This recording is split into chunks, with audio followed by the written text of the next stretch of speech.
Hello friends, welcome to my channel. நம்ம இப்போ என்ன பார்க்க போகிறோம்னா, கோதுமை மாவு பயன்படுத்தி ப்ரௌனி தான் எப்படி செய்யலான்னு பார்க்கலாம். ரொம்பவே சாஃப்டாக க்ரன்ச்சியாக பஜ்ஜி ப்ரௌனி வீட்டில் ஈஸியாக பண்ணலாம். வாங்க எப்படி செய்யலான்னு பார்க்கலாம். இப்போ தான் நம்ம சேனலை பார்க்குறீங்கன்னா மறக்காமல் சப்ஸ்கிரைப் பண்ணிக்கோங்க, வீடியோக்கு ஒரு லைக்கும் பண்ணிக்கோங்க. வாங்க வீடியோக்குள்ளே போகலாம். ஒரு ஈரமான பவுலில் 2 ரூம் டெம்பரேச்சரில் உள்ள முட்டை 2 முட்டை எடுத்துக்கோங்க. ஃப்ரிட்ஜில் இருந்த முட்டை வேண்டாம், ரூம் டெம்பரேச்சரில் உள்ள முட்டை 2 எடுத்துக்கோங்க. அதில் அரை டீஸ்பூன் வெண்ணிலா எசன்ஸ் ஆட் பண்ணிக்கலாம். பீட்டரை ஆன் பண்ணி 1 ஸ்பீடில் நல்லா முட்டை நுர பொங்குற அளவுக்கு பீட் பண்ணிக்கோங்க. இப்போ பீட்டரை ஆஃப் பண்ணிக்கலாம். இது கூட பீட் பண்ணதுக்கப்புறம் இது கூட 150 கிராம் பவுடர் சுகரை எடுத்து அதை பவுடர் பண்ணி வச்சுருக்கேன், அதை ஆட் பண்ணிக்கோங்க. இதுக்கு பதிலாக 150 கிராம் நாட்டு சர்க்கரையும் ஆட் பண்ணிக்கலாம். நான் சுகர் ஆட் பண்ணியிருக்கேன். இப்போ பீட்டரை ஆன் பண்ணி 1 ஸ்பீடில் நல்லா அந்த பீட்டரும் சுகரும் முட்டையும் நல்லா மிக்ஸ் ஆகிற அளவுக்கு நல்லா மிக்ஸ் பண்ணிக்கோங்க. சைடில் உள்ளது அவ்வளோத்தையும் வலிச்சு ஒரு ஸ்பேட்சில் வச்சு நல்லா வலிச்சு விட்டுக்கோங்க.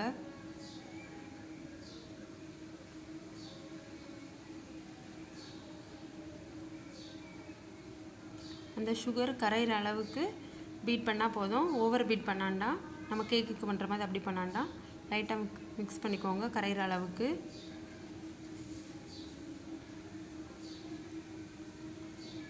இப்போ சுகர் நல்லா கரைஞ்சிட்டு இது கூட 150 கிராம் டார்க் காம்பவுண்ட் சாக்லேட்டை 100 கிராம் அன்சால்டட் பட்டரும் டபுள் பாயிலிங் மெத்தடில் மெல்ட் பண்ணி வச்சுருக்கேன். இதை இப்போ இது கூட ஆட் பண்ணிக்கலாம். 150 கிராம் சாக்லேட்னா 100 கிராம் அன்சால்டட் பட்டர் எடுத்துக்கோங்க.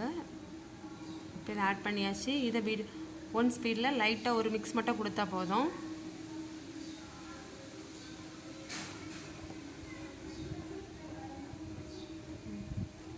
மிக்ஸ் ஆகியாச்சு. இப்போ பீட்டர் ஆஃப் பண்ணிக்கலாம். இனி பீட்டர் தேவையில்லை, இனி விஸ்கு இல்லை ஸ்பாட்சில் வச்சே மிக்ஸ் பண்ணிக்கலாம்.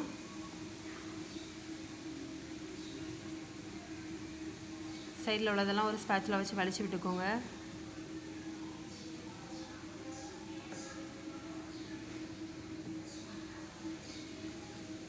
இப்போ அதை மிக்ஸ் பண்ணிக்கலாம். லைட்டாக அப்படி நம்ம கோரி ஊற்றுனோன்னா தண்ணி மாதிரி இருக்கணும். இதுதான் கரெக்டான பதம். இது கூட 100 கிராம் கோதுமை மாவு, நம்ம வீட்டிலேயே கோதுமை அரைச்சி அந்த மாவை யூஸ் பண்ணிக்கிறேன். 100 கிராம் கோதுமை மாவும் 20 கிராம் கொக்கோ பவுடரும் ரெண்டையும் இப்போ சளிச்சு இது கூட சேர்த்துக்கலாம். நான் ஆல்ரெடி சளிச்சு வச்சுருக்கேன், அதனால் அப்படியே சேர்த்துக்கிறேன். இப்போ இதை மிக்ஸ் பண்ணிக்கலாம். அது மிக்ஸ் பண்ணும்போது கொஞ்சம் கட்டியாக இருக்கும். நீங்கள் மிக்ஸ் பண்ண கொஞ்சம் தண்ணி மாதிரி ஆயிரும்.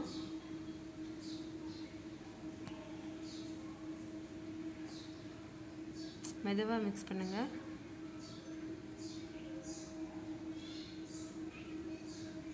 சைடில் இருக்கிறதெல்லாம் அப்பப்போ ஸ்பேட்சில் வச்சு வலிச்சு விட்டுக்கோங்க.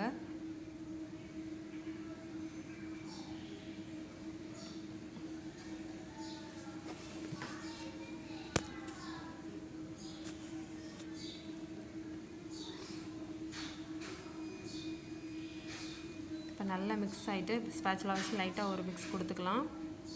ஓவனை 180 டிகிரியில் 10 நிமிஷம் ப்ரீ ஹீட் பண்ணி வச்சுருக்கேன்.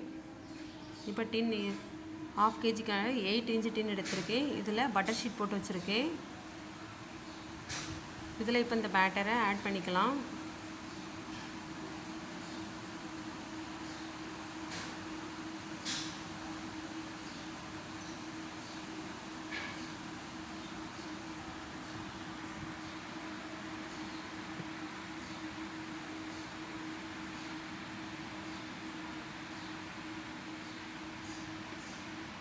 நல்லா ஒரே இடத்துல லைட்டாக அங்கேயும் ஷேக் பண்ணிக்கோங்க.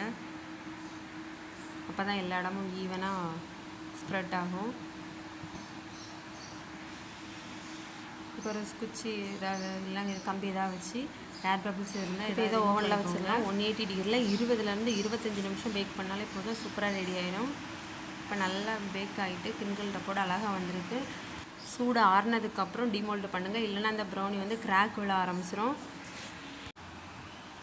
நல்லா ஆறிட்டு இப்போ இதை வெளியே எடுத்துக்கலாம். இதில் உங்களுக்கு எந்த ஷேப் வேணுமோ அதே மாதிரி பீஸ் போட்டுக்கோங்க. ரொம்ப சாஃப்டாக நல்லா பஜ்ஜியாக இருக்குது, கிரிக்கிள் டாப்போடு. நீங்களும் வீட்டில் ட்ரை பண்ணி பார்த்துட்டு எப்படி இருக்குன்னு கமெண்ட் பண்ணுங்கள். வீடியோக்கு ஒரு லைக் பண்ணுங்கள். தேங்க்யூ.